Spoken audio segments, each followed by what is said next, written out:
আসসালামু আলাইকুম। আমি নাজনীন সুলতানা বলছি ব্রাহ্মণবাড়িয়া থেকে।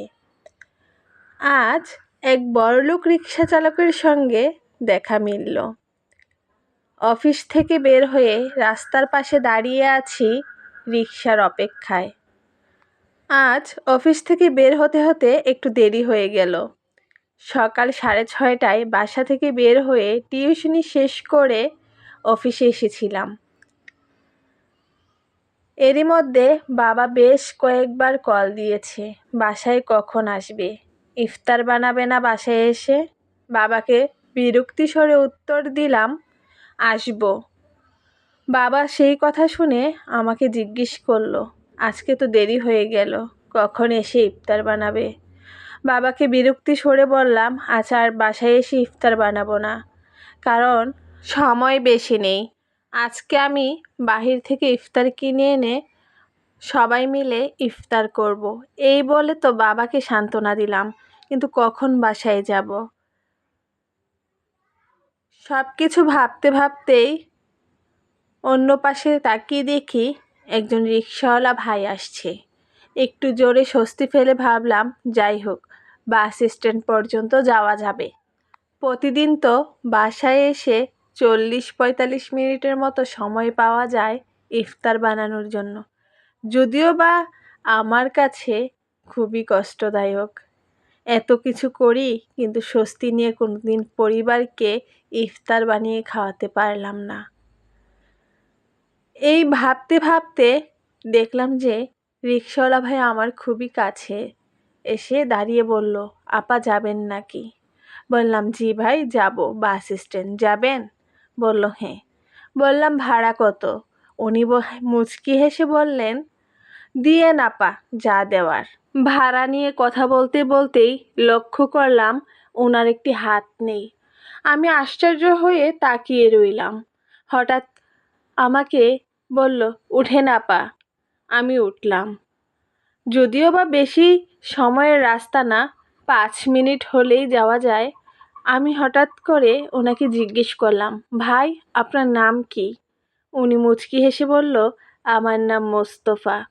আচ্ছা ঠিক আছে মোস্তফা ভাই, আপনার তো একটি হাত নেই, আপনার কষ্ট হয় না রিক্সা চালাতে? উনি মুচকি হেসে বললেন, না আপা, কষ্ট হবে কেন? কষ্ট হয় না। আমি বললাম, এটা আবার কেমন কথা? এক হাত দিয়ে কি রিক্সা চালানো যায়? আপনি তো অন্য কিছু করলেই পারতেন। উনি বলল, আমার তো একটি হাত নেই, আমি আর অন্য কিছু কি করব? তাহলে আপনার পরিবারে কি এমন কেউ নেই যে আপনাকে রোজগার করে দুবেলা খাওয়াতে পারবে? উনি দীর্ঘ শ্বাস ফেলে আমাকে বলল, না আপা, আমার পরিবারে এমন কেউ নেই। আমি বললাম, কেন, আপনার কি সন্তান নেই? উনি একটু পেছনে ফিরে তাকিয়ে বলল, আছে আপা, 3টা মেয়ে, আমার ছেলে সন্তান নেই। আমি কিছুক্ষণের জন্য চুপ হয়ে গেলাম। উনি আবার আমাকে বললেন, কি আপা, কি হলো, চুপ হয়ে গেলেন যে? আমি বললাম, না ভাই, এমনি।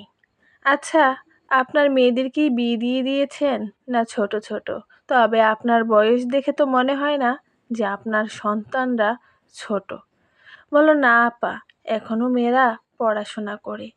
আমি আরও আশ্চর্য হয়ে ওনাকে জিজ্ঞেস করলাম, আপনার মেয়েরা কিসে পড়ে ভাই?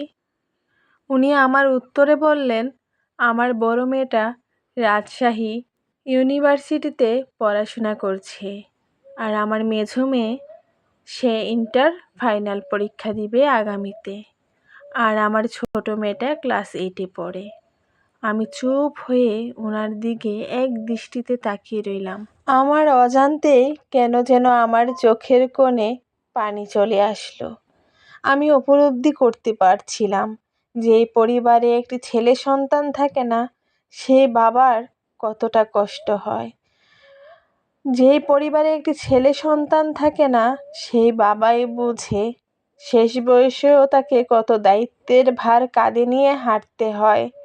যেই পরিবারে একটি ছেলে সন্তান থাকে না, সেই বাবাই বোঝে মেয়ে সন্তানের বোঝা কতটা ভারী হয়।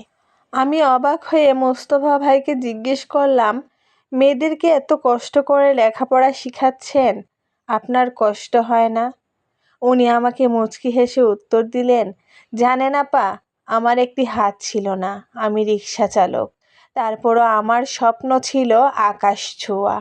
আমি আমার এই মেয়েদের মধ্যেই আমি আমার ছেলেদের স্বপ্ন পূরণ করতে চেয়েছি। আমার ছেলের নেই তো কি হয়েছে, আমার মেয়েরাই আমার ছেলে। আমি আমার মেয়েদেরকে মানুষের মতো মানুষ করতে চেয়েছি। কখনো যেন কেউ আমাকে বলতে না পারে, তোমার তো ছেলে নেই, তোমার শেষ বয়সে কি হবে, তোমাদের কি মেয়ে দেখবে। কিন্তু আপা বিশ্বাস করেন, কখনো আমি আমার মেয়েদেরকে কোনো কিছুর অভাব দেইনি। কখনো আমি আমার এই জিনিসটা আক্ষেপ করিনি আমার মেয়েদের সামনে যে আমার একটা ছেলে সন্তান নেই।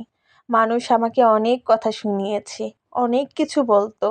আমি শুধু বলতাম, দিন শেষে আমার মেয়েরাই আমার ছেলে হয়ে উঠবে, আমার মেয়েরাই আমার ছেলের দায়িত্ব নেবে, মেয়েরাই আমার সব কিছু। সত্যি বলছি আপা, আজকে মেয়েদের অনুপ্রেরণায় আর ভালোবাসায় আমি যে এত কষ্ট করি, কিন্তু আমার কাছে কষ্ট মনে হয় না। মনে হয় আমার 3টা মেয়ে না, আমার 3টা ছেলে। আমার কোনো আক্ষেপ নেই আপা, জানেন তো, আমাকে অনেকে বলে তোর তো একটা হাত নেই। আমি কখনো আফসোস করিনি আমার কেন একটা হাত নেই। আমি কখনো আফসোস করিনি আমার কেন ছেলে সন্তান নেই। আমি ওনার কথাগুলো খুব মনোযোগ দিয়ে শুনছিলাম। এরই মধ্যে বাস স্ট্যান্ড এসে রিক্সা থামিয়ে বলল, নামেন আপা, আপনার বাস হয়তো এই 5 মিনিটে ছেড়ে দিবে। কিন্তু কেন যেন আমি স্তব্ধ হয়ে গেলাম, আমার হাত পা চলছিল না। আমি উত্তরে বললাম, মোস্তফা ভাই, কখনো দুঃখ করবেন না। জীবনে যা পাননি আর যা কিছু হারিয়েছেন, তার জন্য হয়তো বা আল্লাহ আপনাকে উত্তম কিছু দিবেন। উনি মুচকি হেসে বললেন, ইনশাল্লাহ আপা, ইনশাল্লাহ। রিক্সা থেকে নেমে ওনাকে আমি 50 টাকার একটা নোট দিয়ে চলে আসতেই উনি আমাকে পেছন দিক দিয়ে ডেকে বললেন, এই যে আপা, আপনি তো আমাকে টাকা বেশি দিয়ে চলে যাচ্ছেন, দাঁড়ান, টাকা নিয়ে যান। আমি পেছনের দিকে ফিরে তাকিয়ে বললাম, না ভাই, বেশি দেইনি, নিয়ে যান আপনি।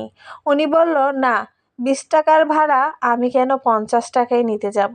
আমি ওনাকে বললাম, না না, এটা আমি আপনাকে দিয়েছি, আপনি ইফতারে কিছু কিনে খাবেন, ইফতারের সময় বেশি নেই, যান মোস্তফা ভাই। উনি বলল, না বোন, আমি তো কখনো আমার পরিবারকে ছাড়া ইফতার করিনি, আমি বাসায় গিয়ে আমার পরিবারকে নিয়ে ইফতার করব। আমি বললাম, কি বলেন, সময় তো বেশি নেই, চলে যান। উনি বলল, আচ্ছা ঠিক আছে আপা, ধরেন আপনার 30 টাকা। আমি বললাম, না না, এই টাকাটা আপনার কাছে রাখেন। এই বলে আমি আমার পার্স থেকে আরও 100 টাকা বের করে ওনাকে দিতে চাইলাম। উনি বলল, না আপা, যদিও বা নুন আনতে পান্তা ফুরায়, তারপরও কখনো মানুষের কাছ থেকে হাত পেতে টাকা নেইনি। যতটুকু পেরেছি তাতেই সন্তুষ্ট ছিলাম আল্লাহর কাছে সব সময়। উনি চলে যাওয়ার সময় শুধু এতটুকু বললেন, দোয়া করবেন আপা, আমি যা করতে পারিনি আমার মেয়েরা যেন আমার মতো গরিব বাবার ঘরে জন্ম নিয়েও করে দেখাতে পারে। আমার এই মেয়েরাই যেন একদিন আমার গর্বের কারণ হয়। চলি আপা। এই বলে উনি চলে গেলেন। মনের সুখে কি সুন্দরভাবে রিক্সা চালিয়ে চলে যাচ্ছেন। আমি এক পলকে তাকিয়ে রইলাম। মানুষ কিভাবে এত অল্পতে সন্তুষ্ট থাকতে পারে? মানুষ কিভাবে এত অল্পতে ধৈর্য ধারণ করে সামনের দিকে এগিয়ে যেতে পারে? মানুষ কিভাবে পারে এত বড় বড় স্বপ্ন দেখতে? এই ভাবতে ভাবতে নিজের মধ্যে আবার ফিরে আসলাম। সত্যি বলছি, আজকে একটি জিনিস অনেক ভালোভাবে উপলব্ধি করতে পারলাম, জীবনে যাই হোক না কেন, স্বপ্ন দেখা ছাড়া যাবে না। স্বপ্ন মানুষকে বাঁচিয়ে রাখে, স্বপ্ন মানুষকে এগিয়ে নিয়ে যায়। হ্যাঁ, আজকে মোস্তফা ভাইয়ের সাথে পরিচয় না হলে হয়তোবা জানতেই পারতাম না, কখনো বুঝতেই পারতাম না। মোস্তফা ভাইয়ের হয়তো বড় বড় কোনো দালান কোঠা নেই, মোস্তফা ভাইয়ের হয়তো কোনো ব্যাংক ব্যালেন্স নেই, মোস্তফা ভাইয়ের হয়তো কোনো শিক্ষাগত যোগ্যতার সার্টিফিকেট নেই, তারপরও আমি বলবো মোস্তফা ভাই সবার চেয়ে বড়লোক। তবে হ্যাঁ, উনি হয়তো অর্থবিত্তের দিক দিয়ে বড়লোক নয়, কিন্তু মনের দিক দিয়ে বিশাল বড়লোক। এরকম বড়লোক কয়জন হতে পারে? আমাদের আশেপাশে এরকম হাজারো মোস্তফা ভাই আছে যাদের গল্পগুলো অন্ধকারে ধামাচাপা পড়ে যায়। হ্যাঁ, আজকে আমার এই গল্পটি যদি আপনাদের কাছে ভালো লাগে থাকে, অবশ্যই একটি লাইক দিয়ে যাবেন। আজকে এই পর্যন্তই। সবাই অনেক বেশি ভালো থাকবেন। আল্লাহ হাফেজ।